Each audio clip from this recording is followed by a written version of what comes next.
Good morning +2 class. आज हम discuss करने वाले हैं अबाउट इम्यूनिटी। इम्यूनिटी क्या होती है? हमारी बॉडी के पास कुछ पावर है, एबिलिटी है हमारी बॉडी की कि वो जो कोई भी डिसीज कॉजिंग एजेंट्स हैं उन सब से क्या कर सकती है, फाइट कर सकती है। ठीक है, और बॉडी की इसी एबिलिटी को, इसी पावर को हम क्या बोलते हैं? इम्यूनिटी बोलते हैं। इम्यूनिटी की जो स्टडी है उसको क्या बोलेंगे? इम्यूनोलॉजी। हमारा जो इम्यून सिस्टम है, इम्यून सिस्टम जो हमें इम्यूनिटी प्रोवाइड कर रहा है, वो क्या करेगा? रेजिस्ट करता है। रेजिस्ट का मतलब आप समझते हैं, कंट्रोल करेगा, रोक के रखेगा किसी भी फॉरेन मटेरियल को। ठीक है, as it can differentiate between, ये जो हमारा इम्यून सिस्टम है वो डिफ्रेंशिएट कर सकता है। डिफ्रेंशिएट का मतलब क्या होता है? डिफरेंस कर सकता है, बता सकता है कि सेल्फ मतलब बॉडी की खुद की सेल्स कौन सी है और नॉन सेल्फ जो बॉडी से बाहर की सेल्स है, फॉरेन सेल्स क्या है। तो हमारे इम्यून सिस्टम की मेन पावर क्या है कि वो रिकॉग्नाइज कर पा रहे हैं बॉडी की सेल्स को भी और जो फॉरेन मटेरियल्स हैं उनको भी, और इसकी हेल्प से ही क्या कर रहा है, वो फॉरेन मटेरियल को किल कर पा रहा है, उनको बॉडी में एंटर करने से रेजिस्ट कर पा रहे हैं। नेक्स्ट हमारे पास एक टर्म एंटीजन। एंटीजन क्या होंगे? कोई भी फॉरेन मटेरियल है जो हमारी बॉडी में एंटर करेगा और एंटर करने के बाद वो फॉरेन मटेरियल क्या है, कैपेबल है स्टिमुलेट करने के लिए। स्टिमुलेट आप समझते हैं, स्टिमुलस प्रोवाइड कर रहा है ताकि उसके अगेंस्ट फिर कोई रिस्पॉन्स प्रोवाइड किया जाए। कुछ भी ऐसा मटेरियल आया है बॉडी में जिसके पास क्या है, पावर है हमारे इम्यून सिस्टम को स्टिमुलेट करने की, ताकि क्या मिल पाए, इम्यून रिस्पॉन्स मिल पाए, उसी मटेरियल को क्या बोल देंगे हम? एंटीजन बोल सकते हैं। एंटीजन पोलन ग्रेन्स भी हो सकते हैं, माइक्रोब्स हैं, कुछ बैक्टीरिया, फंजाई, वायरसेस। ट्रांसफ्यूज्ड ब्लड, अगर रोंग टाइप का ब्लड किसी ह्यूमन बॉडी में एंटर कर दिया गया है तो वो रोंग टाइप का ब्लड भी क्या कर रहा है, एज ए एंटीजन कैरी करेगा, क्योंकि वो हमारी बॉडी के साथ मैचिंग नहीं कर रहा, और मैचिंग नहीं हो रही तो उस केस में क्या है, वो as a antigen, as a foreign material work करेगा। कुछ टॉक्सिन्स भी हो सकते हैं, टॉक्सिन्स भी हमारी बॉडी के लिए हार्मफुल होंगे, वो एज अ फॉरेन मटेरियल ही वर्क करेंगे, उनके अगेंस्ट हमारी इम्यून सिस्टम को रिस्पॉन्स करना पड़ता है। तो जो कोई भी बाहर से आया है मटेरियल और वो स्टिमुलेट कर पा रहा है हमारी बॉडी में इम्यून सिस्टम को, सो डेट इम्यून रिस्पॉन्स जनरेट होगा। नेक्स्ट है एंटीबॉडी। एंटीबॉडी क्या होती है? हमारी बॉडी में कुछ प्रोटेक्टिव केमिकल्स हैं जो कि किसी भी एंटीजन के रिस्पॉन्स में प्रोड्यूस होंगे। ठीक है, और ये जो केमिकल्स हैं जनरली प्रोटीन बेस्ड होंगे, और इन प्रोटीन बेस्ड केमिकल्स को क्या बोलते हैं हम? एंटीबॉडीज बोलते हैं। एंटीबॉडीज क्या करेंगी? अगेंस्ट द एंटीजन वर्क करती हैं। एंटीबॉडीज क्या है? बेसिकली इम्यूनोग्लोबिन की क्लास है, एक टाइप के प्रोटीन के मॉलिक्यूल्स हैं। एंटीबॉडी की स्ट्रक्चर करेंगे जब हम डिटेल में इसको डिस्कस करेंगे। डिफरेंट टाइप की एंटीबॉडीज हो सकती है। IgA, अब ये जो IG वर्ड है ये किसके लिए है? इम्यूनोग्लोबुलिन के लिए आया है। ठीक है, IgA, IgG, IgE, different type की हमारे पास क्या हो सकती है, एंटीबॉडीज हो सकती हैं। अब जो इम्यूनिटी है उसके दो मेन टाइप होंगे, एक होगी इन्नेट इम्यूनिटी और एक होती है एक्वायर्ड इम्यूनिटी। इन्नेट इम्यूनिटी क्या होती है? जो बाय बर्थ होगी। बाय बर्थ जो कोई भी हमें बॉडी की पावर मिली है ताकि फॉरेन मटेरियल से फाइट बैक किया जाए, उस पावर को क्या बोलते हैं हम? इन्नेट इम्यूनिटी बोलते हैं। ठीक है, एक्वायर्ड क्या है? आफ्टर बर्थ अपने लाइफ टाइम में हमने जो कोई भी इम्यूनिटी एक्वायर की है, ली है बाहर से, एनवायरनमेंट के सिस्टम के अकॉर्डिंग जो कोई भी इम्यूनिटी हमारी बॉडी में बनी है वो क्या होती है? एक्वायर्ड इम्यूनिटी रहेगी। सो बिफोर मतलब इनबोर्न है, बाय बर्थ है, और एक है after birth.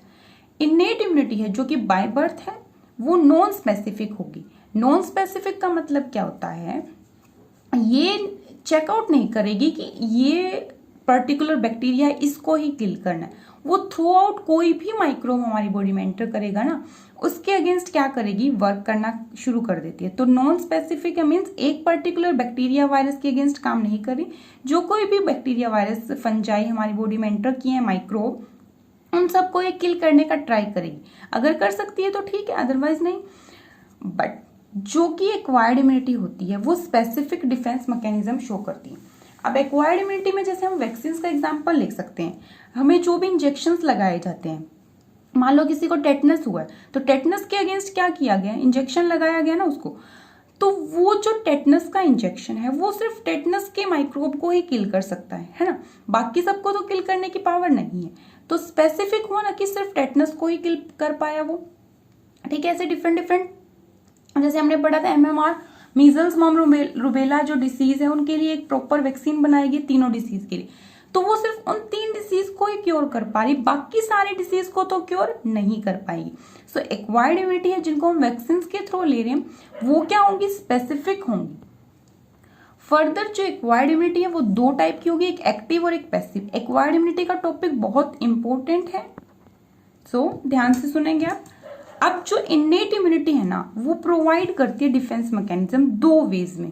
Innate immunity by birth जो इम्यूनिटी थी, ठीक है, और नॉन स्पेसिफिक टाइप की होगी। नॉन स्पेसिफिक समझ चुके हैं, थ्रू आउट कोई भी माइक्रोब आया उसको किल करने का काम करने ट्राई करेगी।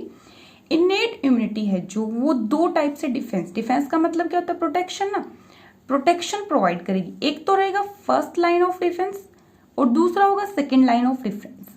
ठीक है, अब जो इनेट इम्यूनिटी है वो हमारी बॉडी में डिफेंस मैकेनिज्म कर रही है ना, जो डिफेंस करने का काम कर रही है, बचाने का काम कर रही है हमारी बॉडी को, वो कैसे कर पा रही है, उसके पास 4 टाइप के मेन बैरियर है और ये बहुत बहुत इंपॉर्टेंट है बोर्ड के पॉइंट ऑफ व्यू से, चारों के चारों बैरियर्स। सो डिफेंस मैकेनिज्म है जो इनेट इम्यूनिटी का, उसमें 4 टाइप के बैरियर्स आएंगे। एक होंगे फिजिकल बैरियर, दूसरे होंगे फिजियोलॉजिकल, थर्ड है हमारे पास सेलुलर, फोर्थ है साइटोकाइन बैरियर। ये जो बैरियर्स हैं ये क्या करेंगे, कोई भी माइक्रोब आया है उनको बाहर से ही क्या करेंगे, अवॉइड करने का काम करें ताकि वो हमारी बॉडी में बहुत डीप में जाके अफेक्ट ना कर पाए। ठीक है, तो आउटर मैकेनिज्म से ये क्या कर रहे हैं, उसको किल करने का काम कर रहे हैं, उसको बॉडी से रिमूव करने का काम कर रहे हैं। सो फर्स्ट डिस्कस करें about physical barrier. Physical barrier में क्या होगा, ये जो बैरियर है ना ये प्रिवेंट करेंगे किसी भी माइक्रोब की एंट्री को। सबसे पहले फिजिकल बैरियर आए, फिजिकल बैरियर ने क्या किया, माइक्रोब्स को एंटर ही नहीं करने दिया। देन फिर उसके बाद जो फर्स्ट फिजिकल बैरियर है हमारे पास वो होता है स्किन। स्किन आउटर लेयर है जो किस से मिलकर बनी होती है, स्ट्रेटम कॉर्नियम। स्ट्रेटम कॉर्नियम क्या है, जो हमारा एपिथेलियल टिश्यू है ना, एपिथेलियल टिश्यू आउटर लेयर बना रहा है ना, एपिडर्मिस से होता है जैसे प्लांट्स में, वैसे हमारे पास एपिथेलियल टिश्यू है जो आउटर लेयर ऑफ स्किन की फॉर्मेशन कर रहा है। तो वो जो एपिथेलियल टिश्यू है वो एक स्पेशल टाइप की सेल स्ट्रेटम कॉर्नियम से मिलकर बना होगा। ये सेल्स क्या करेगी, प्रिवेंट करेगी एंट्री ऑफ माइक्रोब्स को। नेक्स्ट जो हमारे पास फिजिकल बैरियर है वो है mucous membrane. Mucous membrane, mucus क्या होता है, एक वैक्सी सब्सटेंस है जो कौन सिक्रीट करेगा, म्यूकस मेम्ब्रेन सिक्रीट करेगा। अब ये म्यूकस मेम्ब्रेन कहाँ कहाँ प्रेजेंट होगा, हमारे बहुत सारे बॉडी के ट्रैक्स हैं जैसे कि respiratory tract, gastrointestinal tract means जो हमारा डाइजेस्टिव ट्रैक है, रिप्रोडक्टिव ट्रैक है। इन सब ट्रैक पे क्या होता है, जो एपिथेलियल टिश्यू है उस एपिथेलियल टिश्यू के पास क्या होता है, म्यूकस मेम्ब्रेन है और वो म्यूकस मेम्ब्रेन क्या करता है, एक वैक्सी सब्सटेंस म्यूकस को सिक्रीट करेगा। अब म्यूकस सिक्रीट होगा तो ये म्यूकस क्या होता है, वैक्सी है, चिपचिपा सा है ना, तो जो कोई भी माइक्रोब एंटर करेंगे इन पाथ के थ्रू, इन एरियाज के थ्रू, तो उनको वहीं ट्रैप कर लिया जाएगा। मान लो गैस्ट्रोइंटेस्टाइनल ट्रैक से कोई एंटर किया, रेस्पिरेटरी ट्रैक से कोई एंटर किया, तो सबसे पहले उसको म्यूकस को क्रॉस करके जाना पड़ेगा किसी भी पैथोजन को, और म्यूकस को क्रॉस करना इतना इजी नहीं है। ठीक है, तो इसीलिए जो ये वैक्सी सब्सटेंस है, ये म्यूकस है, ये क्या कर लेगा, आउटर ही, बाहर से ही क्या कर लेगा, माइक्रोब्स को ट्रैप करने का काम करेगा। सेकेंड जो डिफेंस है जो इनेट इम्यूनिटी प्रोवाइड करेगी हमें वो है फिजियोलॉजिकल बैरियर। फर्स्ट हमने पढ़ा फिजिकल बैरियर, सेकेंड क्या है, फिजियोलॉजिकल बैरियर। फिजियोलॉजिकल बैरियर में का मतलब क्या होता है, जो कोई भी हमारी फिजियोलॉजी है, फिजियोलॉजी का मतलब इंटरनल जो सिस्टम है हमारे डाइजेस्टिव सिस्टम से रिलेटेड हो गया, हमारे रेस्पिरेटरी ट्रैक से रिलेटेड हो गया और रिप्रोडक्टिव ट्रैक से, यूरिनोजेनाइटल ट्रैक से, तो इन सब ट्रैक से रिलेटेड जो भी बैरियर्स प्रोवाइड किए जा रहे हैं उनको क्या बोल रहे हैं, फिजियोलॉजिकल बैरियर। एसिडिक पीएच है जो स्वेट ग्लैंड्स की और सिबेसियस ग्लैंड्स की। स्वेट ग्लैंड्स स्वेट को सिक्रीट करेंगे, सिबेसियस ग्लैंड एक ऑयली सिक्रीशन होगी उनकी, सीबम, उसको सिक्रीट करते हैं। ये दोनों की दोनों सिक्रीशन है, स्वेट और सीबम जो ऑयली सिक्रीशन है, ये दोनों की दोनों सिक्रीशन माइक्रोब्स को ग्रो अप नहीं करने देगी। नेक्स्ट है टीयर्स। आईज में लैक्रिमल ग्लैंड प्रेजेंट होते हैं, हमें पता है, लैक्रिमल ग्लैंड क्या करेंगे, जैसे आईज में कोई फॉरेन मटेरियल एंटर किया, मान लो कोई डस्ट पार्टिकल, पोलन ग्रेन कुछ भी एंटर किया है, तो उस टाइम पे लैक्रिमल ग्लैंड एक्टिव होंगे। लैक्रिमल ग्लैंड एक्टिव होने के बाद क्या रिलीज करेंगे, प्रोटीनियस एंजाइम। एंजाइम का नाम बहुत इंपॉर्टेंट है, लाइसोजाइम। लाइसोजाइम क्या करेगा, प्रिवेंट करेगा बैक्टीरिया को, ताकि वो एंट्री ना ले पाए आईज में। अब आईज में एंट्री नहीं की है तो फर्दर हमारी बॉडी में एंटर नहीं ले पाएंगे, है ना। नेक्स्ट है बाइल जूस। बाइल जूस आप बहुत अच्छे से जानते हैं, माउथ में रिलीज होगा, सलाइवा रिलीज, सैलिवरी ग्लैंड है वो सलाइवा रिलीज कर रहे हैं। सॉरी, बाइल जूस तो लीवर में होगा, लीवर से रिलीज होगा, लीवर में बाइल जूस रिलीज होगा। अब बाइल जूस क्या करता है, प्रिवेंट करेगा माइक्रोब्स को, ईयरवैक्स। ईयरवैक्स को क्या बोलते हैं, सेरुमन। सेरुमन क्या करेगा, प्रिवेंट करेगा entry of foreign materials into year. Lactic acid, जो फीमेल की वजाइना है वहां पे क्या होगा, एसिडिक सिक्रेशन होती है, लैक्टिक एसिड है जो वो सिक्रीट होगा, और वो लैक्टिक एसिड क्या करता है, कोई भी फॉरेन मटेरियल है, बैक्टीरिया वगैरह पैथोजन है, उन सबको क्या करेगा, प्रिवेंट करेगा फर्दर रिप्रोडक्टिव ट्रैक में मूव होने से। स्टमक में एसिड रिलीज हो रहा है, स्टमक में एसिडिक पीएच मेंटेन होगी। स्टमक की जो सेल्स होती है ऑक्जेंटिक सेल्स, वो क्या सिक्रीट करती है, HCl हाइड्रोक्लोरिक एसिड को सिक्रीट करेगी, जो कि माइक्रोब्स के लिए किलिंग का काम करेगा। थर्ड टाइप के बैरियर जो इनेट इम्यूनिटी प्रोवाइड कर रही है हमें, वो है साइटोकाइन बैरियर। साइटोकाइन बैरियर में क्या होगा, ये बहुत इंपॉर्टेंट है, ध्यान से सुनेंगे आप इनको। जो भी वायरस इन्फेक्टेड सेल्स है ना, वो क्या करती है, एक पॉलीपेप्टाइड को, एक प्रोटीन के मॉलिक्यूल को रिलीज करती है, उसको हम बोलते हैं साइटोकाइन। साइटोकाइन में मोर स्पेसिफिक अगर एग्जांपल है तो इंटरफेरोन, ठीक है। तो वायरस अफेक्टेड सेल ने क्या रिलीज किया है, एक प्रोटीन को रिलीज किया है जिसको हम बोलते हैं साइटोकाइन। साइटोकाइन का एग्जांपल है हमारे पास इंटरफेरोन। इंटरफेरोन कहां से रिलीज हुआ है, वायरस इन्फेक्टेड सेल से रिलीज हुआ है, ये बात बहुत इंपॉर्टेंट है, अच्छे से याद रखेंगे इसको। इंटरफेरोन क्या करेगा, बाइंड करेगा receptor of non infected cell से, ठीक है। कहां से रिलीज हुआ था, वायरस इन्फेक्टेड सेल से क्या रिलीज हुआ है, इंटरफेरोन। इंटरफेरोन एक प्रोटीन है, एक साइटोकाइन है। ये जो इंटरफेरोन रिलीज हुआ, ये अब कहां जाएगा, नॉन इन्फेक्टेड सेल्स के पास, जहां पे उनके पास क्या रिसेप्टर प्रेजेंट है। तो नॉन इन्फेक्टेड सेल के रिसेप्टर के पास गया और वहां पे जाके इनको क्या कर देगा, स्टिमुलेट कर देगा। किसको स्टिमुलेट कर रहा है, नॉन इन्फेक्टेड सेल्स को स्टिमुलेट कर रहा है। अब जैसे ही स्टिमुलस मिलता है तो कोई भी सेल्स है वो क्या हो जाएगी, एक्टिव होगी ना। स्टिमुलस का मतलब समझते हो, जैसे हमने किसी हॉट ऑब्जेक्ट को टच कर दिया तो हमारी हैंड को क्या मिला, स्टिमुलस मिला कि ऑब्जेक्ट गर्म है, और हमने फटाफट उस ऑब्जेक्ट को क्या कर दिया, ड्रॉप कर दिया, है ना। तो ये स्टिमुलस एक्सटर्नल एनवायरनमेंट से जो भी हमें अफेक्ट मिल रहा है वो स्टिमुलस ही है। तो जैसे ही नॉन इन्फेक्टेड सेल के पास इंटरफेरोन आया, वो क्या होगी, स्टिमुलेट हो चुकी है। ये सेल्स क्या करेंगी, रिस्पॉन्स करेगी। रिस्पॉन्स किस फॉर्म में करेगी, कुछ बायोकेमिकल्स को प्रोड्यूस करेगी, और ये बायोकेमिकल्स क्या करेंगे, वायरस की मल्टीप्लिकेशन को रोक देंगे।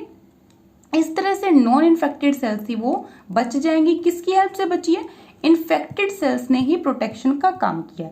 तो साइटोकाइन बैरियर में इन्फेक्टेड सेल्स क्या करती है, इंटरफेरोन रिलीज करके नॉन इन्फेक्टेड जो भी सेल्स हैं उनको क्या करती है, प्रोटेक्शन प्रोवाइड करने का काम करती है। अल्फा इंटरफेरोन है, वो कैंसर सेल्स को डिस्ट्रॉय करने के लिए यूज किए जाएंगे।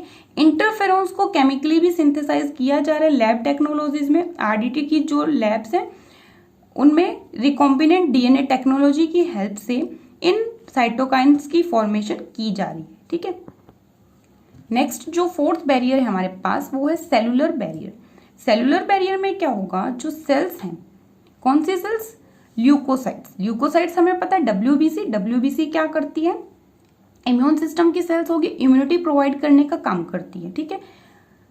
सो leukocytes of our body like polymorphonuclear leukocytes, PMNL। Polymorphonuclear leukocyte क्या है, ऐसी ल्यूकोसाइट्स हैं, ऐसी WBCs की सेल हैं जिनकी बहुत सारी क्या होगी, शेप हो सकती है, बहुत सारी शेप में मिलेंगी वो। फिर उसके बाद हमारे पास neutrophils, monocyte, natural killer cells, ये सब की सब क्या होती है, लिम्फोसाइट्स है। लिम्फोसाइट्स क्या है, एक टाइप है WBC की सेल्स की, ठीक है। अब ये जो लिम्फोसाइट्स हैं, PMNL फुल फॉर्म याद रखेंगे, ये क्या करती है, हमारे ब्लड में प्रेजेंट है, क्योंकि WBC कहाँ है, ब्लड में प्रेजेंट है। प्लस जो मैक्रोफेजेस हैं, मैक्रोफेजेस बहुत लार्ज साइज की सेल और क्या करती है, फेगोसाइटिक होंगी। फेगोसाइटिक का मतलब क्या होता है, माइक्रोब्स को किल करेंगी और उनको खाने का काम करती है। ये क्या करेगी, माइक्रोब्स को डिस्ट्रॉय करने का काम करेगी, क्योंकि ये फेगोसाइटिक है नेचर में।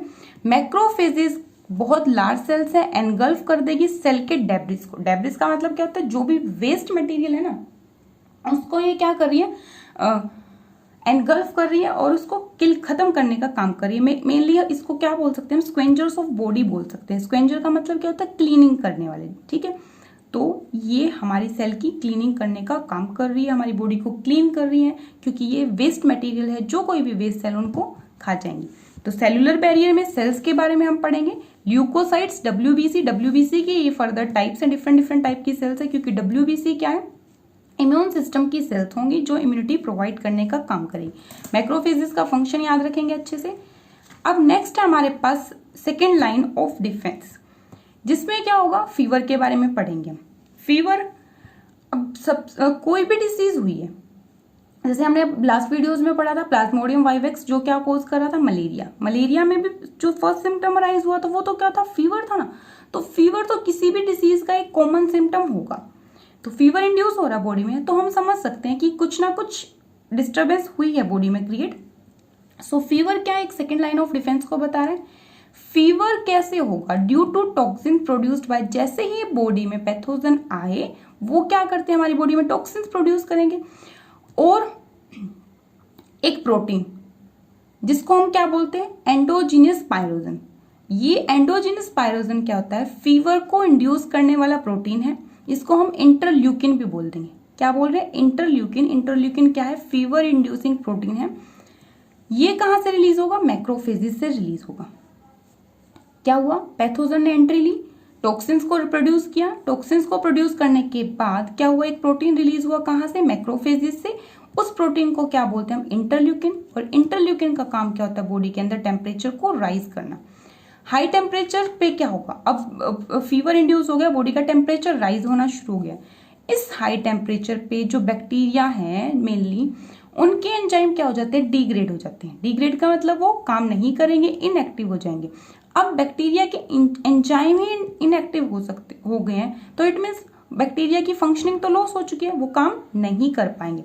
सो जब भी बॉडी का टेम्परेचर राइज होगा, फिर फेगोसाइट्स हैं, जो फेगोसाइट्स क्या करेंगी, साइट्स का मतलब सेल, फेगो का मतलब फेगोसाइज करने वाली, खाने वाली, वो क्या करेंगी, अटैक करेंगी पैथोजेंस के ऊपर, बहुत इजीली अटैक कर सकती है। दूसरा क्या होता है, जब भी हमारा टेम्परेचर राइज हुआ है, आयरन का लेवल डिक्रीज होता है, और आयरन की डेफिशिएंसी की वजह से जो भी पैथोजेंस थे, पैथोजन डिसीज कोजिंग एजेंट थे जो एंटर किए थे हमारी बॉडी में, वो क्या है, ग्रो अप नहीं कर पाएंगे। क्यों नहीं कर पाएंगे, क्योंकि उनको क्या होगी, आयरन की डेफिशिएंसी हो चुकी है। नेक्स्ट जो सेकेंड लाइन ऑफ डिफेंस में हमारे पास वो है natural killer cells, NK cells के नाम से भी जानते हैं। एक टाइप की लिम्फोसाइट्स है। लिम्फोसाइट्स WBC के ही टाइप्स हैं। नेक्स्ट वीडियो में हम इसको डिस्कस करेंगे, WBC के कितने टाइप की सेल्स हैं। ये क्या करती है, परफोरिन एक केमिकल है, उसको प्रोड्यूस करेगी। नेचुरल किलर सेल हमारी बॉडी में परफोरिन को रिलीज करे, जो कि एक केमिकल है। परफोरिन का काम क्या होगा, पोर क्रिएट करना, किसमें, प्लाज्मा मेम्ब्रेन में, टारगेट सेल्स की। अब जैसे ही पोर क्रिएट होंगे, उससे क्या होगा, वाटर एंटर करना शुरू हो जाएगा टारगेट सेल में, और ये टारगेट सेल में जैसे ही वाटर फिल होता जाएगा, उसके बाद ये क्या हो जाएंगी, सेल बर्स्ट होंगी। और बर्स्ट होने के बाद जो भी रिमेन्स होगा, अब किसी चीज को तोड़ा गया है, बर्स्टिंग हुई है, तो वहां पे कुछ ना कुछ उसके डेड रिमेन्स तो रहेंगे ना, उनको कौन खा जाएगी, फेगोसाइट्स खा जाएंगी। नेक्स्ट हमारे पास complement system. Complement system natural killer cells की तरह एक्ट कर रहा है, बट यहाँ पे क्या है, 30 टाइप के प्रोटीन मिलके एक सिस्टम की फॉर्मेशन करेंगे। ये प्रोटीन क्या करेंगे, जो कोई भी माइक्रोब है जो कि हमारी टारगेट है, उसको डिस्ट्रॉय करेंगे। कैसे, उन माइक्रोब की प्लाज्मा मेम्ब्रेन में क्या कर देंगे, पोर क्रिएट कर देंगे, पोर में फिर पानी फिल होगा, वाटर फिल होने से क्या होगा, वो बस्ट होंगे और माइक्रोब्स डाई हो जाएंगे इस तरह से। ठीक है, नेक्स्ट है हमारे पास इन्फ्लामेटरी रिस्पॉन्स। इंपॉर्टेंट है ये, बहुत अच्छे से सुनेंगे। इन्फ्लामेटरी रिस्पॉन्स प्रोड्यूस होगा कब होगा, जब कभी भी हमें कोई इंजरी हुई है। ठीक है, इंजरी होने के बाद, सिर्फ इंजरी के लिए इन्फ्लामेटरी रिस्पॉन्स को हम बताएंगे। इन्फ्लामेटरी रिस्पॉन्स है जब कभी भी हमें कोई इंजरी हुई है, कैसे होगा, वेस्कुलर कनेक्टिव टिश्यू है। वेस्कुलर कनेक्टिव टिश्यू की बात करें, इसका मतलब हम किसकी बात कर रहे हैं, ब्लड की बात करें, तो वेस्कुलर कनेक्टिव टिश्यू का रिस्पॉन्स है किसी भी इंजरी के टूवर्ड्स, उसको क्या बोलते हैं हम, इन्फ्लामेटरी रिस्पॉन्स बोलते हैं। एनके सेल्स है, नेचुरल किलर सेल्स हैं, न्यूट्रोफिल्स, मोनोसाइट्स, मैक्रोफेजेस, ये 4 सेल्स हैं, याद रखेंगे, neutrophils, monocytes, macrophages, natural killer sales. ठीक है, ये 4 की 4 सेल्स मिलके क्या करें, इन्फ्लामेटरी रिस्पॉन्स प्रोवाइड करें। इन्फ्लामेशन का मतलब आप समझते हैं, कहीं ना कहीं कुछ स्वेलिंग टाइप का कुछ रिस्पॉन्स रहेगा, है ना। इन्फ्लामेटरी रिस्पॉन्स में क्या होगा, जब कोई भी माइक्रोब एंटर करेगा, कैसे, मान लो हाथ पे हमें कोई इंजरी हुई है, कोई भी कट लगा है, कुछ भी हुआ है, कट लग गया, बॉडी का पार्ट वो ओपन हो चुका है, माइक्रोब्स इजीली क्या कर सकते हैं, उस पार्ट में एंटर कर सकते हैं। इसीलिए कभी भी कोई इंजरी हुई है तो जनरली एडवाइस किया जाता है उसको थोड़ा सा कवर करके रखें, क्योंकि वो एरिया क्या है, प्रोन बन चुका है, डिसीज, जो कोई भी माइक्रोब है, डिसीज कॉजिंग एजेंट है, वो इजिली उस एरिया से एंटर कर सकते हैं। सो माइक्रोब्स उस इंजरी वाले एरिया से एंटर कर सकते हैं। अब क्या होगा, जब माइक्रोब एंटर करेंगे इंजरी वाले टिश्यू से, जो मास्ट सेल है, कनेक्टिव टिश्यू की सेल्स पे क्या होंगे, कनेक्टिव टिश्यू है जो हमारा, वहां पे मास्ट सेल प्रेजेंट होती है। मास्ट सेल क्या होंगी, ब्रोक हो जाएंगी, टूट जाएंगी। ठीक है, उनकी टूटने से क्या होगा, एक केमिकल रिलीज होगा, हिस्टामिन, और कुछ भी केमिकल्स रिलीज हो सकते हैं जो इन्फ्लामेटरी रिस्पॉन्स को प्रोड्यूस करेंगे, जैसे प्रोस्टाग्लैंडिन्स है, बट जो मेजर है हमारे पास वो हिस्टामिन है। बहुत इंपॉर्टेंट टर्म है ये, याद रखेंगे अच्छे से। सो मास्ट सेल क्या है, जब भी कोई माइक्रोब एंटर किया, कब, कहाँ से एंटर किया, इंजरी वाली साइड से, मास्ट सेल ने क्या होगी, ब्रेक हो गई, ब्रेक होने के बाद रिलीज किया हिस्टामिन को। हिस्टामिन क्या करेगा, डायलेशन करेगा ब्लड कैपिलरीज की। कैसे करेगा, सो देखिए क्या हुआ, इंजरी हुई सबसे पहले, अब इंजरी वाले एरिया से कोई माइक्रोब एंटर किया है बॉडी में, बॉडी में जैसे आया, मास्ट सेल क्या हो गई, ब्रेक हो गई, और मास्ट सेल ने ब्रेक होके क्या किया, एक केमिकल हिस्टामिन को रिलीज किया। ठीक है, ये हिस्टामिन जो केमिकल रिलीज हुआ है ना, ये क्या करेगा, जो हमारी ब्लड सेल्स हैं, ब्लड वेसल्स है सॉरी, उनके पास जाएगा। कैसे जाएगा, देखो ये हमारे पास क्या है, आर्ट्रियोल है, ये यहाँ पे ब्लड कैपिलरीज है। ठीक है, अब ब्लड कैपिलरीज में ब्लड फ्लो हो रहा है, ब्लड फ्लो हो रहा है, उसमें 4 सेल्स है, कौन कौन सी, natural killer cells, macrophages, monocytes,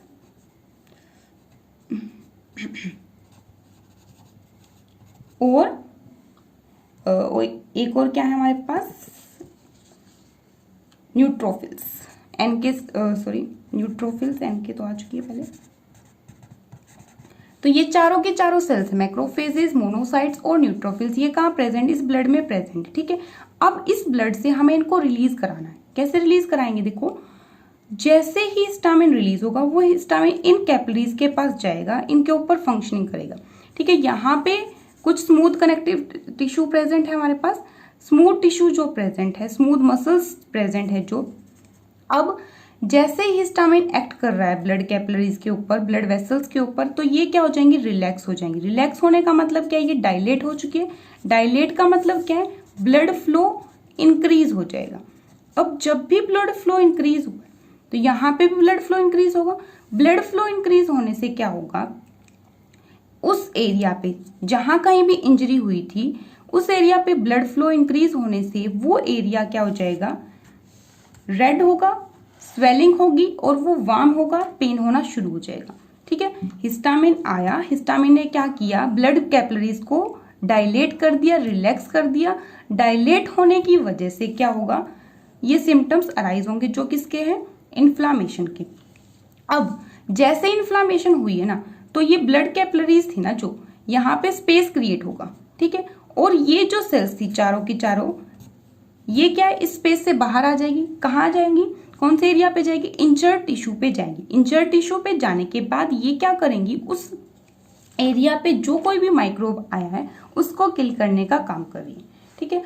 तो हिस्टामिन कहाँ से रिलीज हुआ, मास्ट सेल से। मास्ट सेल से रिलीज हुआ हिस्टामिन, जिसने क्या किया, ब्लड कैपिलरीज को रिलैक्स किया, डायलेट किया। जब कभी भी डायलेशन होगी ब्लड का फ्लो इंक्रीज होगा। ब्लड फ्लो इंक्रीज होने की वजह से वो एरिया क्या हो जाएगा, रेड होगा, वार्म होगा, पेन होगा उस एरिया पे, और स्वेलिंग होना शुरू हो जाएगी। और इस स्वेलिंग को ही हम क्या बोलते हैं, इन्फ्लामेशन बोलते हैं।